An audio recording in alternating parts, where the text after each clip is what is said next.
Jika semuanya berjalan dengan baik, ada kemungkinan kita melihat lonjakan harga Cardano itu menuju 20 dolar.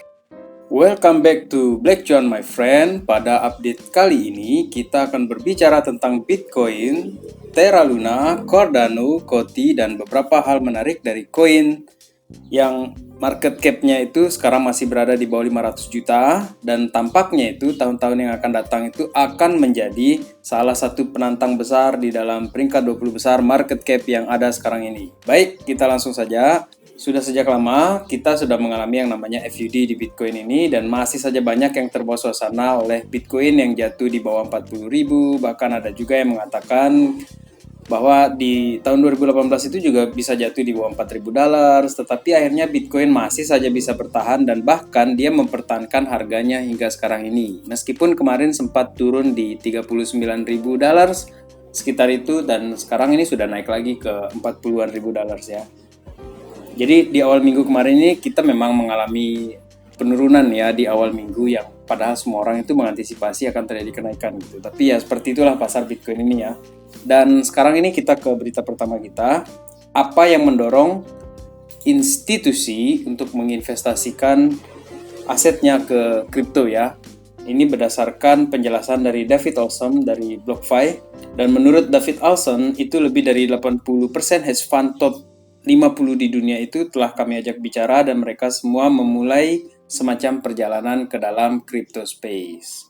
Olson mengatakan kepada Cointelegraph bahwa hedge fund value telah bersiap cukup lama ya untuk menjelajah ekosistem kripto ini dan mengingat peningkatan yang signifikan itu terjadi ya di dalam hal likuiditas dan pelembagaan di dalam ekosistem ini selama bertahun-tahun. Menurut sebuah studi yang dilakukan oleh Fidelity tahun lalu itu, 70% dari lembaga keuangan yang disurvei itu berencana untuk berinvestasi dalam kripto di tahun depan. Sementara 90% mengatakan bahwa mereka berencana untuk melakukannya itu dalam 5 tahun mendatang.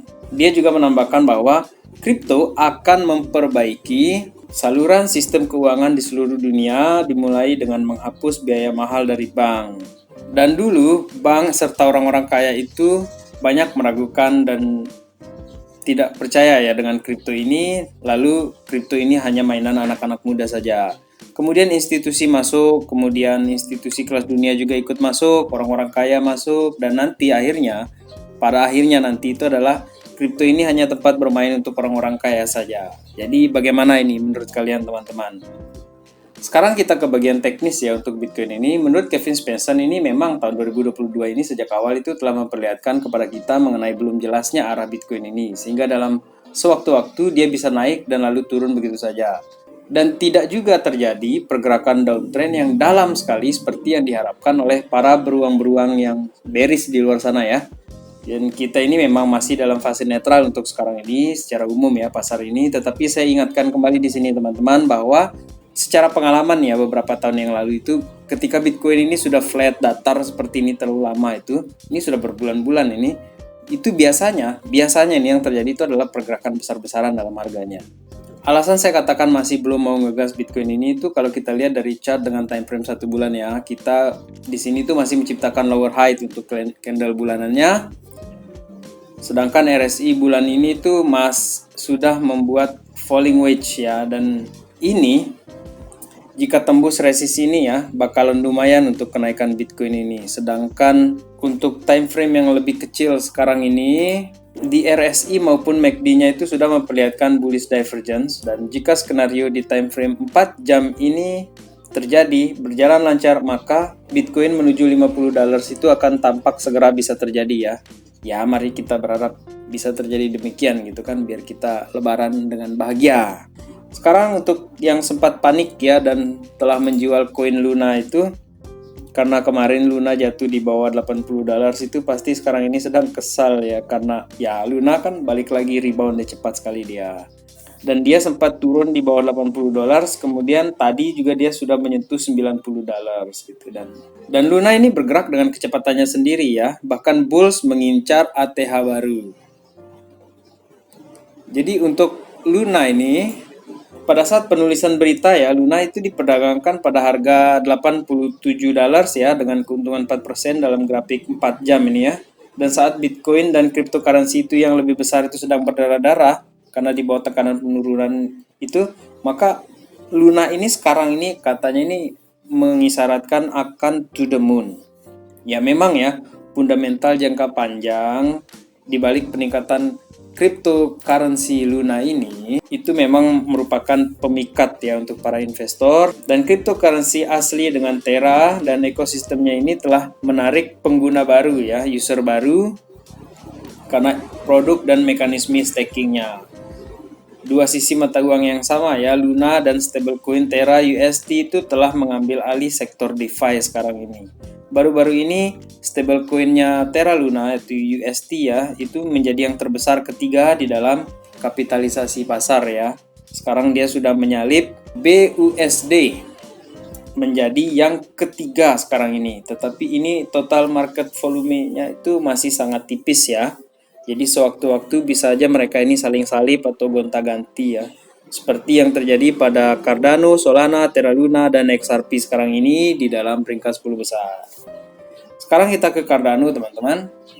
Charles Hoskinson ingin bekerja sama dengan Elon Musk untuk membuat Twitter yang terdesentralisasi. Cardano, menurut Hoskinson, harus masuk ke dalam rencana plan B-nya si Elon Musk jika upayanya dalam membeli Twitter itu gagal. Nah, Pangeran Saudi Al-Walid bin Talal Al-Saud ya, itu seorang pemegang saham utama di Twitter itu telah menolak tawaran Elon Musk kemarin ketika Elon Musk ini ingin mengakuisisi secara penuh ya Twitter. Dan untuk kita ketahui ya, sementara ini Elon itu telah menghabiskan 2,89 miliar dolar ya untuk membeli 9,2% dari Twitter. Tetapi di sisi lain, Elon Musk ini juga memutuskan untuk tidak bergabung dengan direksi ataupun jejaring media sosial ini ya. Dan tawaran Charles Hoskinson kepada Elon itu disampaikan langsung melalui tweetnya ya. Elon, jika Twitter menolak Anda, lalu hubungi saja saya. Dengan senang hati saya akan membangun aplikasi yang terdesentralisasi. Itu ditweet oleh Charles Hoskinson ya pada tanggal 14 April lalu. Sedangkan untuk update terbaru kondisi Cardano sekarang ini itu adalah Cardano mencapai 74% itu dari ADA stakingnya. Fans Cardano itu sedang bersukacita sekarang ini dan berharap untuk melanjutkan perkembangan ya pada bulan Juni mendatang, di mana nanti itu akan ada fasil hard fork ya. Jika semuanya berjalan dengan baik, ada kemungkinan kita melihat lonjakan harga Cardano itu menuju 20 dolar. Sini menurut CoinCora. Jadi jika ini benar-benar terjadi ya teman-teman, Cardano itu akan bikin banyak orang kaya baru nantinya, asli. Tetapi harap ya kita selalu realistis dalam memahami berita ini. Sekalipun Cardano itu adalah jagoan utama teman-teman, ingat untuk tetap realistis dalam memahami pasar ini. Bahwa jika terjadi pump besar-besaran di Cardano, saya kira itu pun bukan hal yang mustahil ya di kripto ini, tetapi kita juga perlu ingat untuk selalu menjaga emosi, tetap stabil. Sebaiknya kita tetap rileks dan santai saja menunggu investasi kita berjalan gitu. Selanjutnya ada Andre Cronje yang merupakan salah satu founder dari FTM ya, dan akhirnya dia keluar dari DeFi dan sekarang ini tiba-tiba kembali dan menyatakan bahwa ekosistem kripto ini harus mulai diregulasi dengan baik dan untuk menjaga keberlangsungannya di masa depan. Tetapi Andre Cronje ini mendapat sambutan yang tidak menyenangkan ya. Ini dari warga Twitter yang menyatakan bahwa si Andre Cronje ini telah mendulang kekayaan yang banyak. Kemudian dia meninggalkan proyeknya dan sekarang dia kembali menyerukan ide tentang regulasi kripto. Dia bilang secara satir ya, di sini dia katakan incredible. Luar biasa Anda, katanya dia. Ya, Andre Cronje ini memang sudah keluar masuk DeFi ya berkali-kali ya. Dan setiap kali dia katakan keluar dari DeFi project, dia balik lagi gitu kan. Dan malahan dia kembali lagi dengan DeFi yang lain gitu. Jadi kayaknya ini pelin-pelan aja sih ini orang ini. Yang jadi kasihannya itu adalah orang-orang yang sudah percaya pada kredibilitasnya dia dalam DeFi project. Kemudian dia tiba-tiba resign di tengah banyaknya investor yang sudah menaruh kepercayaan kepada project yang mereka tawarkan. Dan ketika orang-orang seperti ini tiba-tiba umumkan keluar, kan berpengaruh juga terhadap harga aset yang telah dibeli oleh para investor. Jadi yang kasihan investornya, kalau dia sih keluar masuk, dia untungnya udah banyak gitu kan. Nah selanjutnya kita mesti hati-hati nih. Jadi kita harus ingat-ingat betul nama-nama seperti ini gitu kan, supaya kita tidak terjebak lagi di dalam proyek-proyek mereka yang sama nanti di tahun-tahun yang akan datang atau bulan-bulan yang akan datang ketika mereka menawarkan proyek yang baru ya teman-teman. Selanjutnya di sini adalah mengenai Koti ya, yang sekarang ini telah selesai melakukan upgrade ya. Yang saya kutip langsung dari tweetnya dia di sini. Kami sangat senang berbagi bahwa Koti Explorer telah ditingkatkan dengan layanan pengambilan data yang sama sekali baru, yang memungkinkan para penjelajah atau explorer untuk mengambil ratusan ribu catatan dalam waktu yang singkat sekali. Jadi saya mau tambahkan lagi di sini teman-teman untuk Koti ini ya, bahwa dengan project Stabil CoinJet yang akan dirilis oleh Koti di tahun ini itu saya kira Koti di tahun ini kemungkinan besar ya akan bisa meraih di $1 ya. Itu perspektif saya atau ramalan saya lah. Sedangkan untuk teman-teman yang ingin memantau potensi koin yang akan berkembang mungkin berpuluh-puluh kali lipat ya dalam beberapa waktu ke depan, itu saya kira pantaslah untuk kita melihat beberapa proyek-proyek yang sekarang ini dengan market cap-nya itu 200 sampai 500 juta dollars ya. Dan di sini ada Koti ya. Sekarang ini dengan market cap yang lumayan besar, dia 238 juta dollars. Jika dia nanti menyentuh 1 miliar dollars teman-teman, buat saya ini untuk Koti ini kemungkinan besar dia ini sudah di atas $1 lebih. Sedangkan koin atau token yang sudah beberapa kali kita bahas ya di Blackcoin ini, yakni Bryce atau BitGert ya. Sekarang ini dia sudah berada di peringkat kedua rupa-rupanya ini. Luar biasa ya untuk Bryce dengan market cap sekarang ini 451 juta dollars. Jadi ruang untuk Bryce melaju dan menghilangkan nolnya itu akan semakin besar ini teman-teman. Jadi kalau nanti bisa Rp1 saja ya, saya yakin juga ini bahwa banyak orang kaya baru yang akan dihasilkan oleh si Bryce ini. Terakhir di sini teman-teman, apakah Cardano ini nanti bisa menuju $20?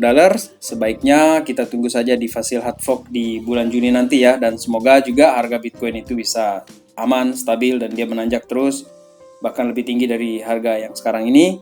Dan kembali lagi saya ingatkan kepada teman-teman, tetap jaga mental, jaga emosi, tetap tenang dan harus realistis terhadap pasar ini agar tidak terjebak FOMO ataupun panic sell. Salam Black Cuan, peace my friend.